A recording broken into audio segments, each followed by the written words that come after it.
جنہیں اللہ تعالیٰ نے ساری کائنات کے لیے رحمت للعالمین بنایا۔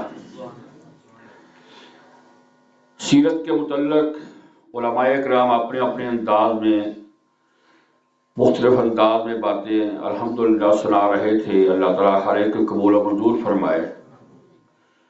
تھوڑا سا سبق میں بھی آپ حضرات کے سامنے رکھنا چاہتا ہوں، کیونکہ یہاں اس مسجد کے اندر محترم مولانا محمود رشید ہدوٹی صاحب کی مسجد میں یہاں میرا پہلی دفعہ یہ بیان ہے، تو میں آپ کے سامنے وہ سبق سنانا چاہتا ہوں کہ جو نبی کریم صلی اللہ علیہ وسلم نے بھی مکہ سے مدینہ جا کر وہاں پہلا خطاب کیا تھا۔ تو میں چاہتا ہوں کہ چند باتیں ایسی ہم آج پڑھ لیں کہ ہمارے جو ہے وہ کام آ جائیں۔ تو آئیے اسی سے پہلے جو میں نے آیت پڑھی ہے پہلے اس کا مفہوم تھوڑا سا سمجھ لیتے ہیں۔ چوتھا سپارہ سورہ آل عمران، اس کی آیت نمبر 102 میں نے آپ کے سامنے پڑھی ہے، اور یہ آیت خطبہ نکاح کے موقع پر اکثر اوقات پڑھی جاتی ہے۔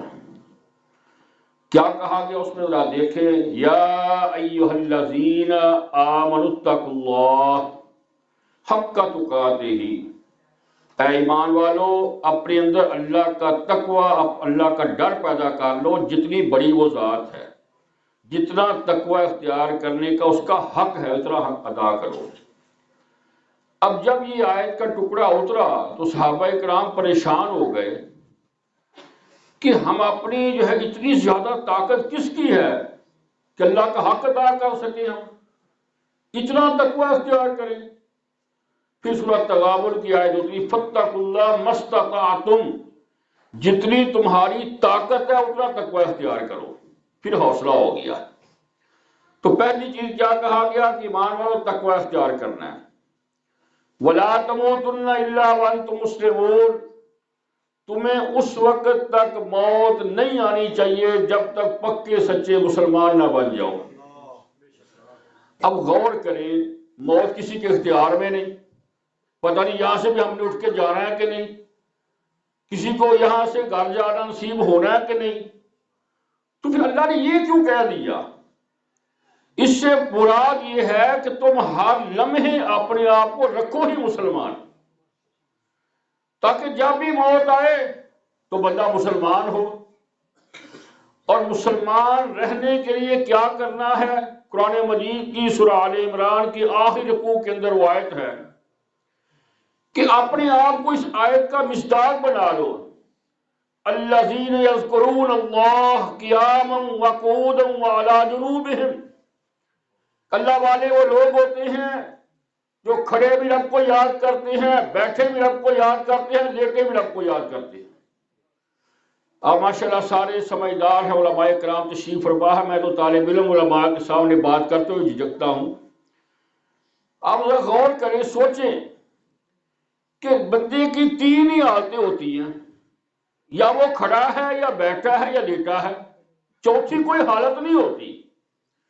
اب تینوں حالتوں کا ذکر کر کے کہہ دیا گیا تینوں حالتوں میں مومن بندہ اللہ کو یاد کرتا ہے۔ اب تینوں حالتیں کہاں ملے گی؟ ابھی ہمارے محترم مولانا صاحب جو یہاں بیان فرما رہے تھے، بڑی عمدہ بات کہ ہمیں جو ہے عملی طور پہ آگے بڑھنا چاہیے۔ تینوں چیزیں ہمیں ملیں گی نماز کے اندر، تینوں حالتیں نماز میں قیام بھی ہے، نماز میں تشہد بھی ہے، نماز کے اندر رکوع سجدہ بھی ہے، لہذا کھڑا بھی ہے بندہ، لیٹا بھی ہے، اور جو ہے بیٹھا بھی ہے۔ تو پتہ چلا کہ نماز جو ہے اس کو اپنا وتیرہ بنانا چاہیے۔ ویسے بھی غور کریں، مومن بندے کا یہ شناختی علامت ہے نماز، اور نماز سے نماز تک بندہ مومن ہے۔ یعنی یہ بات آپ یاد رکھیں کہ نماز سے نماز تک مومن ہے۔ نماز چھوڑ دی تو حدیث کے الفاظ ہے من ترک فقد کفر، وہ کفر میں چلا گیا۔ اور ایک اور حدیث کے الفاظ یہ ہے بین العبد و بین الکفر ترک الصلاۃ، کہ بندے اور کافر کے درمیان فرق کرنے والی چیز نماز۔ ایک اور حدیث کے الفاظ آپ کو سنا دیتا ہوں، من ترک الصلاۃ متعمدا فلیتبوأ مقعدہ من النار، جس نے جان بوجھ کر ایک فرضی نماز کو چھوڑ دیا جہنم کے گڑھے قریب جا کھڑا ہوا۔ یعنی کتنی بڑی سختی ہے نماز کے بارے، یہ مومن کی شناختی علامت ہے۔ اس سے پتہ چلتا ہے کہ مومن ہے کہ نہیں۔ آپ غور کریں، آپ کی جیب کے اندر جو ہے اپنے وطن عزیز پاکستان کا شناختی کارڈ موجود ہے، آپ کی جیب میں موجود ہے، آپ ہیں بھی پاکستانی، آپ کی شناخت بھی، آپ کا شناختی کارڈ آپ کی جیب میں ہے، لیکن اس کی ڈیٹ ختم ہو گئی ہے۔ اس کے اندر جو ڈیٹ تھی، اس کی تاریخ انتہا وہ ختم ہو چکی ہے۔ اب آپ بینک سے پیسے لینے جاتے ہیں، یا اپنی پینشن لینے جاتے ہیں، یا کسی اور ڈاکومنٹ کے لیے جو ہے وہاں جا کے شناختی کارڈ جمع کرواتے ہیں، آپ جا کے کہتے ہیں یہ میری یہ فلاں کا، وہ کہیں گے بھائی صاحب پہلے اس کی جو ہے ڈیٹ اور صحیح کروا کے لاؤ، اس لیے کہ اس کی ڈیٹ گزر چکی ہے۔ آپ کہیں گے میں پاکستانی ہوں، یہ دیکھو اس کے اوپر تصویر بھی میری ہے، ایڈریس بھی میرا ہے، وہ کہیں گے سب کچھ ہے، تاریخ گزر چکی ہے، اس لیے تو ہے پہلے اس کو جا کے درست کروانا پڑے گا۔ نماز پڑھ لی، بات کو سمجھ لے، نماز پڑھ لی مسلمان، تاریخ اوکے ہو گئی، ویزا لگ گیا، اگلی نماز تک ہمارا جو ہے ویزا لگ چکا ہے کہ ہم مومن ہیں۔ اگلی نماز چھوڑ دی تو اس کا مطلب یہ ہے کہ ہم جو ہے وہ کفر میں چلے گئے، یعنی کفریہ کام کر رہے ہیں۔ بہرحال یہ تو تھا اس آیت کا ہلکا سا بیان۔ اب آئیے ذرا وہ، چونکہ میں وقت کے اوپر اپنی بات ختم کروں، جو میں نے آپ کے سامنے حدیث پڑھی ہے اس کو سمجھ لیں۔ نبی آخر الزمان علیہ الصلوۃ والسلام مکہ سے مدینہ تشریف لے گئے، ہجرت کی، وہاں پہنچے، وہاں اپنے ساتھیوں کو اکٹھا کیا، اکٹھا کر کے آپ نے جو ہے انہیں ایک جامع اور مختصر سا خطاب کیا اور کہا کہ یہ نسخہ تم نے آزمانا ہے اور جنت تمہارے لیے پکی ہے۔ اور وہ نسخہ صرف اسی وقت تک نہیں ہے، بلکہ کہا قیامت تک جو اس نسخے کے اوپر عمل کرے گا وہ جنتی وہ کہلائے گا۔ اب وہ کون سا نسخہ ہے؟ 4 کام کہا تم نے کرنے ہیں، جنت سے جانا ہے، 4 کام کر لو۔ یہ سیرت کا مہینہ ہے، نبی علیہ الصلوۃ والسلام کی پیدائش کا مہینہ جا رہا ہے، اس لیے میں نے کہا میں آپ کے سامنے سیرت کا سبق رکھ دوں۔ 4 کام آپ نے فرمایا کرنے ہیں۔ نمبر 1، افشوا السلام، سلام کو پھیلاؤ۔ چھوٹا ملے السلام علیکم، بڑا ملے السلام علیکم، چلتے ہوئے ملے کو السلام علیکم، گھر میں کسی کے جاؤ السلام علیکم، دکان پہ جاؤ السلام علیکم، دفتر پہ جاؤ السلام علیکم، امیر ملے السلام علیکم، غریب ملے السلام علیکم، ہر ایک کو فرمایا افشوا السلام، سلام کو پھیلانا، یہ پہلا کام ہے۔ اور یہ کام ہر ایک کو کہا، قرآن پاک میں اس بارے میں کیا کہا گیا؟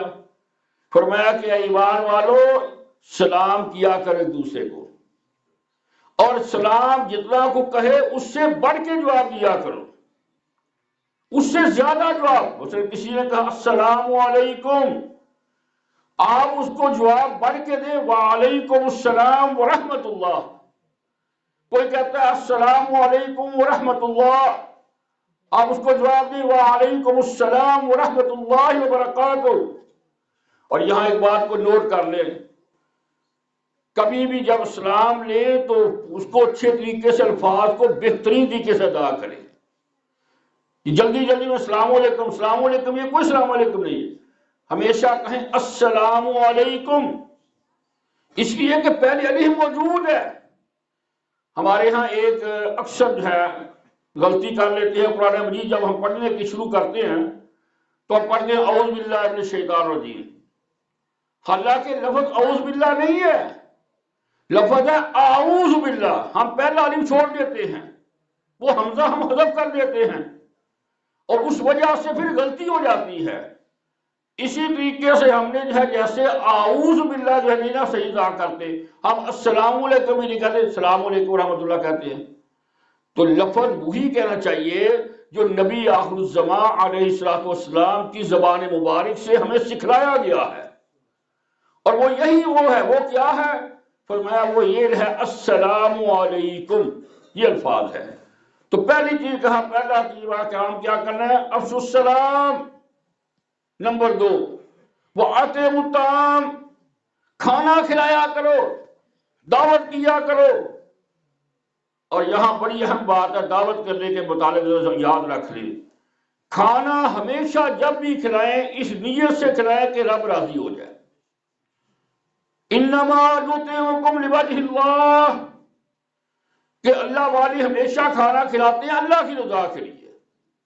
لا نرید منکم جزاء ولا شکورا، وہ نہ تو کسی سے بدلہ لینے کے لیے کھلاتے ہیں کہ کل کو مجھے بھی کھلائے گا، اور نہ ہی وہ اس طرح کھلاتے ہیں کہ میرا شکریہ ادا کرے، اس نیت سے نہیں کھلاتے، بلکہ کھانا صرف اور صرف کھلاتے ہیں انما نطعمکم لوجہ اللہ، اللہ کی رضا کے لیے۔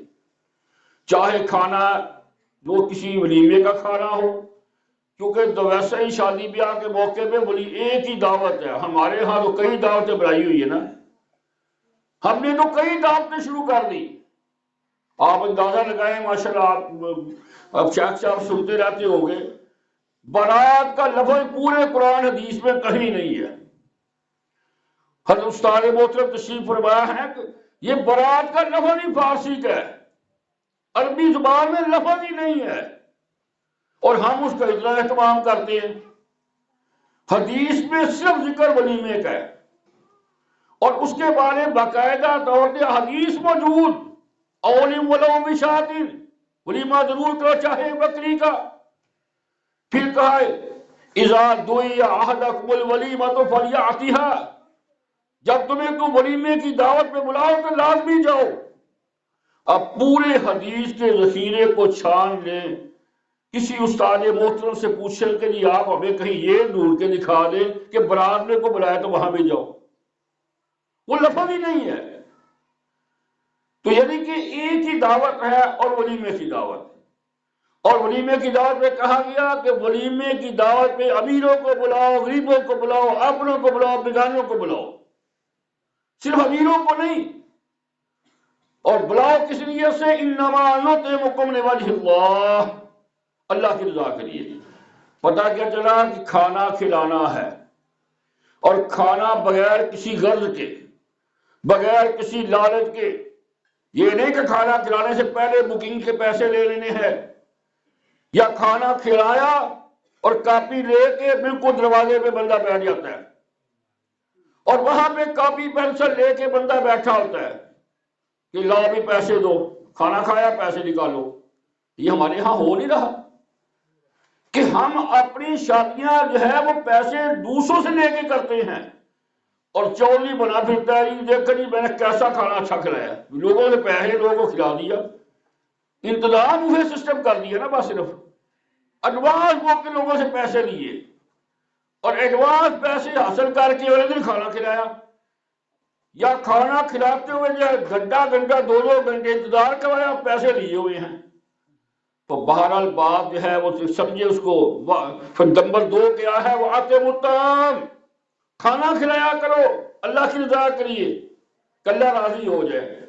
تیسری چیز کیا ہے؟ واصلوا الارحام، صلہ رحمی کیا کرو، اپنوں کے ساتھ، بیگانوں کے ساتھ، عزیز و اقارب کے ساتھ صلہ رحمی کیا کرو۔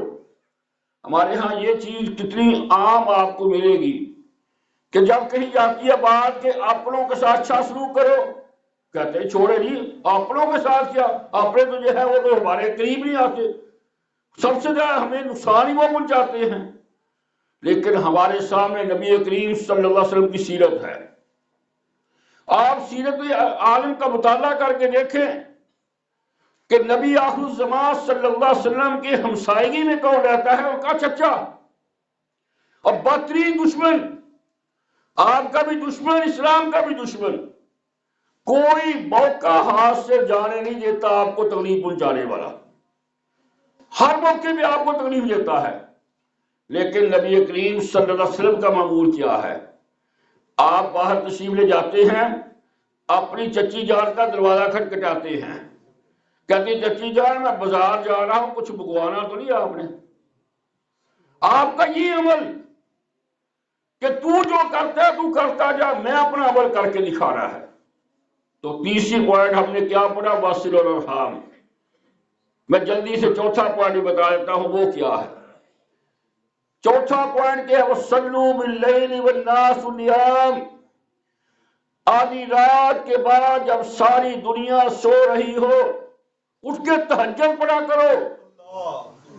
آپ یہاں حیران رہیں، پریشانی والی بات یہ سوچنے والی ہے کہ یہاں فرض نماز کا ذکر نہیں کیا، ذکر کیا تہجد کا۔ 5 نمازیں فرض ہیں اس کا ذکر نہیں، جمعے کا ذکر نہیں۔ اس کی وجہ کیا ہے؟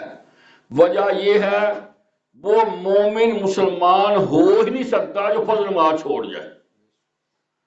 وہ جمعہ چھوڑ دے، نماز چھوڑ دے تو مومن ہو ہی نہیں سکتا۔ آپ حیران ہوں گے، مدینہ کے اندر منافقین بھی رہتے تھے، وہ اپنی منافقت سے ڈرتے ہوئے کہ ہمارے اوپر کہیں کفر کا فتویٰ نہ لگ جائے، وہ مسجد میں نماز پڑھنے آتے تھے۔ عبداللہ بن ابی منافقوں کا سردار، یہ میرے دونوں تو علماء کرام بیٹھے ہیں، کہیں غلطی ہو اصلاح کر سکتے ہیں۔ عبداللہ بن ابی منافقوں کا سردار، داڑھی بھی پوری ہے، ٹخنے سے اوپر شلوار بھی رکھتا ہے، اور پہلی سامنے آ کے نبی کریم صلی اللہ علیہ وسلم کے پیچھے نمازیں پڑھتا ہے۔ کیوں؟ کہ اگر میں نے یہاں نماز نہ پڑھی ہے تو مجھے کافر کہیں گے۔ وہ کفر کے ڈر سے نماز پڑھتے تھے۔ آج کبھی سوچیں کہ ہمارے ہاں جو نماز نہیں پڑھتا وہ کیا اپنے آپ کو سمجھ کے نہیں پڑھتا؟ کبھی اچھا دیکھیں اور بات سمجھے ذرا قریب سے، ہر بندہ باشعور ہے۔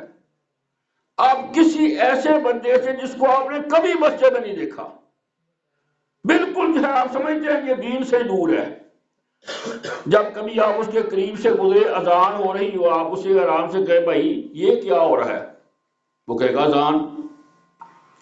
پوچھے کیوں ہو رہی ہے، وہ کہے گا جی نماز کے لیے۔ کہا جی کون نماز پڑھیں گے؟ جی مسلمان۔ تو بھی تم کون ہو؟ میں بھی مسلمان ہوں۔ تو پھر اٹھو بھی پڑھو۔ یعنی پتہ سارا ہے کہ مسجد میں اذان ہو رہی ہے، مسلمانوں کے لیے ہو رہی ہے، میں پکا مسلمان بھی ہوں، نماز نہیں پڑھنے جانا، گھر میں بیٹھا ہوا ہوں۔ اپنے گھروں کے اندر ہم کبھی جائزہ لیں، کبھی سوچیں، غور کریں کہ ہمارے گھر کے اندر اگر 10 افراد سارے وہاں رہتے ہیں، سارے مسلمان ہیں، 10 کے 10 مسلمان ہیں، لیکن 10 میں سے جو ہے وہ 5 نمازوں میں کتنے اکٹھے ہوتے ہیں، نماز پڑھتے ہیں، کتنے قرآن کی تلاوت کرتے ہیں؟ آئیں گا چلتے چلتے چھوٹی سی بات سن لیں۔ کبھی ہمارے رواج ہوتا تھا، بڑا پیارا رواج تھا، رسم بھی کبھی اچھی ہوتی نا، وہ رواج بڑا اچھا تھا۔ وہ کیا رواج تھا؟ ہر گھر کے اندر بڑا بابا ہوتا تھا، تہجد نہیں چھوڑتا تھا، ہر بابا جی تہجد پڑھتے تھے۔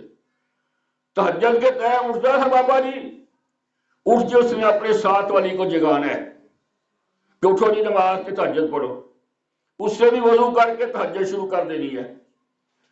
پھر اس کے بعد وہی گھر پہ تہجد پڑھنی، اذان سے پہلے اس سے جو ہے کہنا میں مسجد میں جا رہا ہوں، بچوں کو اٹھاؤ یہ نماز پڑھے۔ بچے بھی اٹھ کے ساتھ بچے نماز کے چلے جاتے ہیں۔ بابا جی مسجد میں نماز پڑھنے چلے گئے، واپس آئے تو گھر کے ایک عجیب ماحول ہوتا تھا۔ گھر آتے ہیں، کیا دیکھتے ہیں؟ بیوی قرآن پاک لے کے بیٹھی ہوئی ہے، بیٹی قرآن لے کے بیٹھی ہوئی ہے، بہو قرآن لے کے بیٹھی ہوئی ہے، بیٹا قرآن لے کے بیٹھا ہوا ہے، سارے قرآن پڑھے ہیں۔